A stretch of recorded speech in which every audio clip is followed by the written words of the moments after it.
Unaware his wife had secretly built a $40 billion empire, Grant Sterling declared her dead and let his mistress adopt their newborn twins inside the mansion she built with her own hands, while she lay in a coma, hearing every word.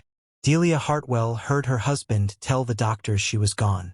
She heard the pen scratch across the death certificate. She heard a stranger's heels cross the marble floor she designed herself, heard that same woman being handed the twins she'd carried for 9 months, and she could not open her eyes to stop a single second of it. They thought she was empty, a body in a bed, a machine breathing for a woman who wasn't coming back. But Delia was awake in the only place that mattered. Behind her closed eyes, she was counting the days, counting the lies, counting every voice that walked into that room believing she couldn't hear. Grant's voice came first, low and smooth, the same voice that once told her she was the smartest person he'd ever met, back when he still needed her. "It's time," he said to the doctor. "We have to think about the children now, about the future." She heard the scratch of the pen. She heard him sign her away like a bill he was tired of paying. Grant Sterling had spent years calling her just a housewife. At dinners, when important people asked what Delia did, he would smile and say, "Oh, she keeps the house running." And she had let him. She had smiled and passed the bread and let the whole table believe the lie, because the lie made him feel tall, and back then she still wanted him to feel tall. But nobody at those dinners ever asked the real question. Nobody wondered how a housewife could build a home like this. A mansion of white stone and tall glass, with a marble staircase that curved like a held breath. Every wall, every window, every acre, it all traced back to one name Grant had spent his whole marriage refusing to respect. Hers. The heels came next. Sharp, confident, unhurried. Renee Voss walked into Delia's hospital room the way a woman walks into a house she's already decided is hers. Delia knew the sound before she knew the name. She'd heard those same heels in her own kitchen 3 months before the accident, late at night, when Grant thought she was asleep. "Are you sure she can't hear us?" Renee asked. "She's gone, Renee," Grant said. "The doctors said it themselves. She's just a body now." And Delia, trapped inside that body, screamed. She screamed with everything she had, and not a single sound left her lips. A tear slid from the corner of her eye, warm and slow, and no one in that room even looked. They didn't wait long. Grief for Grant was a costume he wore for exactly 9 days. On the 10th, Renee moved into the mansion. Delia couldn't see it, but she could build it in her mind, brick by brick, because she had designed every inch. She pictured Renee's suitcase rolling across the imported oak floors. She pictured her perfume replacing the smell of Delia's lavender in the master bedroom. She pictured a stranger's hands opening her closets, touching her things, deciding what stayed and what got thrown away. And then came the part that nearly killed her. The part that no coma, no darkness, no silence could numb. The twins. Delia had carried them for 9 months. A boy and a girl. She had felt them kick during board meetings she attended by phone with the door locked. She had whispered their secret names to them at night. Names Grant never knew, because Grant had stopped listening years ago. She had given birth to them 1 week before the accident, held them for exactly 4 minutes, and then the darkness took her. Now a nurse's voice, gentle and unaware, said the words that broke Delia in half. "Mrs. Voss, the adoption papers are ready for your signature. Congratulations. They're beautiful babies. Mrs. Voss." They were giving her children to the other woman. Grant was rewarding his mistress with the 2 people Delia loved more than her own life, and he was doing it while Delia lay 10 feet away, listening. She wanted to die then. For the first time, she truly wanted to let go. What was the point of a fortune, a name, an empire, if she couldn't even lift a hand to hold her own son? But somewhere in that darkness, another voice arrived. Not Grant's, not Renee's. "Miss Delia," it whispered. "I know you're still in there." It was a night nurse, older, soft-spoken, with hands that smelled faintly of soap and cocoa butter. Her name was B. Coleman, and 4 years earlier, a stranger had anonymously paid for her daughter to go to nursing school, a scholarship that arrived with a note in careful handwriting B never forgot. The day Bee saw that same handwriting on Delia's admission chart, she understood exactly who this housewife really was. "They think you can't hear," Bee whispered, checking the monitors when no one else was around. "But I've been reading your charts. Your brain lights up every time that man speaks. You're not gone, Miss Delia. You're just waiting." And Bee leaned close, so close Delia could feel the warmth of her breath. "So you wait," she said. "You wait, and you get strong. And when you open those eyes, you make them wish they never wrote your name on that paper." Deep in the dark, Delia stopped counting the days. She started counting the ways she would come back. 3 weeks after they gave her children away, Delia Hartwell opened her eyes. It happened at 4 in the morning, in the blue-gray dark before the world wakes up. Bee Coleman was there, the way she was always there at that hour, wiping down the monitor with a soft cloth and humming under her breath. When she turned around and saw 2 open eyes staring back at her, she dropped the cloth and pressed both hands to her mouth. "Miss Delia," she breathed. "You came back." Delia tried to speak. Nothing came but air. Her body felt like a house that had been locked up for months. Every door stiff, every window painted shut.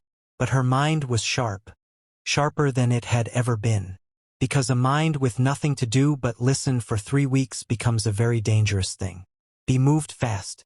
She didn't call the doctors. She didn't call Grant. She had watched enough in that hospital to know that the moment the wrong person learned Delia was awake, Delia would never be safe again. "Listen to me," Bee whispered, gripping her hand. "They think you're dead. Legally, on paper, you are dead. If they find out you're awake before you're ready, they'll say your mind is gone. They'll say you're not fit.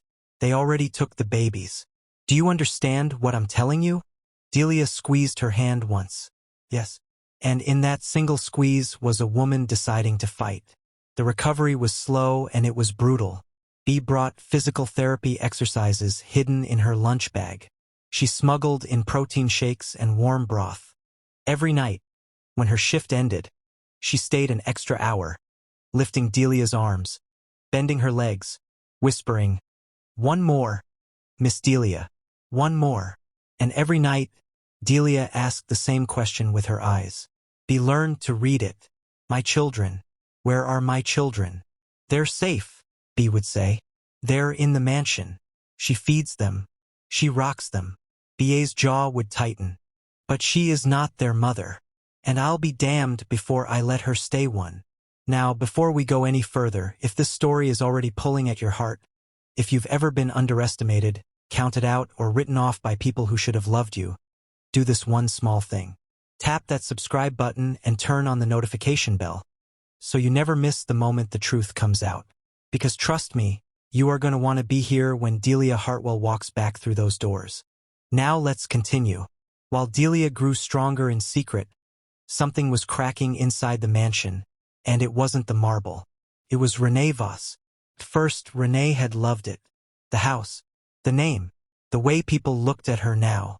She had wanted Grant's world for years, and now she was standing in the center of it, rocking 2 beautiful babies in a nursery painted the softest shade of gold. But the babies didn't know her. At night, when the little girl cried, she didn't settle for Renee. She would stiffen and wail and reach for something that wasn't there, and Renee, holding her under the glow of a night light, began to feel like a thief in a museum, touching things that were never hers. Then one afternoon, sorting through a drawer in the master bedroom, Renee found a journal. Delia's journal. She almost didn't open it, but she did, and what she read stopped her cold. Page after page, in careful handwriting, a woman poured out her love for 2 children she hadn't even met yet. "If it's a boy, his name is a secret between us. If it's a girl, I'll teach her that quiet women are the loudest ones of all." There were pages about fear. Fear that Grant would never see her. Fear that she was building a fortune for a family that didn't really love her back. And there was one line, underlined twice, that made Renee's hands shake. "Whatever happens to me, protect them. They are the only true thing I ever made." Renee closed the journal. She looked down at the babies sleeping in the crib. And for the first time, she understood exactly what she had helped Grant do. She hadn't just stolen a house. She'd helped bury a living woman and steal her children. That was the day the fear started. Because Renee Voss was not a fool. She had signed adoption papers for children whose mother might not legally be dead. If this ever unraveled, if anyone ever found out, she wouldn't be the grieving widow's replacement. She'd be a criminal, a co-conspirator. And Grant, she was learning, was the kind of man who let other people take the fall. Meanwhile, Grant was moving fast to lock everything down. He filed a petition with the court to make Renee's adoption of the twins permanent and irreversible, and to have himself declared the sole heir to Delia's estate. His brother Dale, a slick man with a suspended law license and a taste for shortcuts, drew up the paperwork. His mother, Vivian, worked the family's old connections, whispering to judges at charity lunches about poor grieving Grant and those motherless babies. They had a court date, 2 weeks away. Grant thought it was a formality. He thought the hard part was over. He'd erased his wife, rewarded his mistress, and secured a fortune he still didn't fully understand, because he had never once bothered to ask how deep it went. But in a quiet hospital room across town, a woman was standing up on her own 2 feet for the first time in months, gripping the rail of her bed, her whole body trembling with the effort. Bea watched her, tears in her eyes. "They gave you 2 weeks, Miss Delia," she whispered. Delia looked at the calendar on the wall. Then she looked at Bea, and for the first time since she woke, she smiled. "Then 2 weeks," she said, her voice cracked and raw and absolutely certain, "is all I need." The courtroom was cold and bright, and Grant Sterling walked in like a man who had already won. He wore a dark suit and a widower's careful sadness. Renee sat behind him in soft gray, the twins with a nanny in the hall. Vivian sat straight-backed in the front row like a queen watching a coronation. Dale shuffled his forged papers, smiling at nothing. The judge began to read. In the matter of the estate of the late Delia Hartwell, and the petition for permanent guardianship of the minor children, the doors at the back of the courtroom opened, and Delia Hartwell walked in. She wore a simple white dress. No jewelry, no makeup, nothing but her own 2 feet carrying her slowly down the center aisle. She was thinner than before. Her hands trembled, but her back was straight, her chin was level, and her eyes were fixed on the front of the room like a woman walking toward something she had built with her own hands. The silence hit the room like cold water. It started at the back and rolled forward, row by row, until every single person had turned to stone. Grant turned last, and when he saw her, every drop of color drained from his face. His mouth opened. No sound came out. For the first time in his life, the charming man had nothing to say. "The late Delia Hartwell," she said quietly, "would like to speak on her own behalf." Vivian shot to her feet. "This is a trick. That woman is dead. We have papers." "You have forged papers," said a new voice. Renee Voss stood up. Her hands were shaking, but her voice was clear. She walked to the front, opened her purse, and set Delia's journal on the judge's bench, along with the adoption documents, and a signed statement of everything she knew. Every lie, every date, every name. "I helped him," Renee said, her voice breaking. "God forgive me. I helped him. But I won't help him steal her children. Those babies have a mother. And she's standing right there." Dale bolted for the door. A bailiff caught him before he reached it. But here is the part Grant never saw coming. The part that mattered more than any courtroom. Because while Grant had spent 2 weeks fighting over what he thought was a house and a bank account, Delia had spent those same 2 weeks on the phone. She had never lost the company. She had built her empire under a holding structure so quiet, so carefully layered, that Grant's lawyers had spent months chasing shadows and finding nothing. Every founding document carried her signature. Every board seat answered to her vote. And the moment she woke, she had called an emergency board meeting and done the one thing Grant could never do. She proved she was alive to the only people who could act on it. By the time Grant walked into that courtroom feeling like a king, he had already lost everything, and he didn't even know it. The estate was never his to inherit. The company was never his to run. His name had never held any weight at all. It had only ever borrowed hers. The judge looked at the journal, at the forged papers, at the living woman in the white dress. "The petition," he said slowly, "is denied. All of it."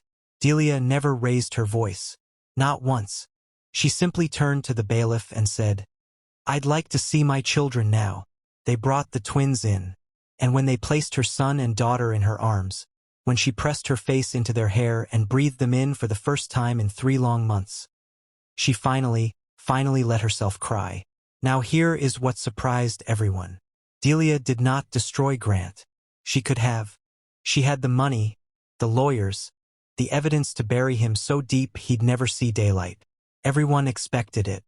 Everyone waited for the great and terrible revenge. Instead, she did something quieter and far more permanent. Dale went to prison for the forgery. He had signed the documents, so he carried the fall. Vivian's whispers dried up. The same people who'd fed on poor grieving Grant now crossed the street to avoid the family name. Renee was not sent to prison. Because she had come forward, because she had chosen the children over herself, Delia asked the court for mercy on her, and got it. Renee left the city and never came back. But she left free. And Grant? Delia removed him from every position of meaning in her life and her company. Not with fury, with a signature. He kept his freedom. He kept a small allowance. But the mansion, the boardrooms, the important dinners, the people who used to laugh at his jokes, all of it closed to him like a door. He became exactly what he'd always feared most. A nobody. Unseen. Unimportant. A man who had spent his whole life needing to be the biggest person in the room. Now sitting alone in a small apartment, watching the woman he'd called just a housewife run a $40 billion empire without him. For a man built entirely on being seen, being invisible was the only punishment that could ever truly reach him. Some mornings now, in the quiet before the world wakes up, Delia sits by the window with her 2 children in her lap and a cup of tea going cold in her hands. B. Coleman comes by most days. They don't always talk. Sometimes they just sit, the way people do when they've survived something together. Delia never got her old life back. She got something better, a life with no more lies in it. She learned the thing her grandfather tried to teach her long ago, back in that little repair shop by the water. The world will always underestimate the quiet ones. And the quiet ones, when they finally decide to stand up, are the ones who change everything. So let me leave you with this. If the people who were supposed to love you the most decided you were worth more gone than alive, would you have the strength Delia had to rise, walk back through the door, and reclaim everything they tried to bury? Or would you let the silence win? Tell me in the comments. I read every single one. And if this story moved you, if you felt her pain, her patience, and her power, subscribe, turn on that notification bell, and stay with us. Because there are more stories like Delia's coming, and you deserve to be here when the truth walks back through the door.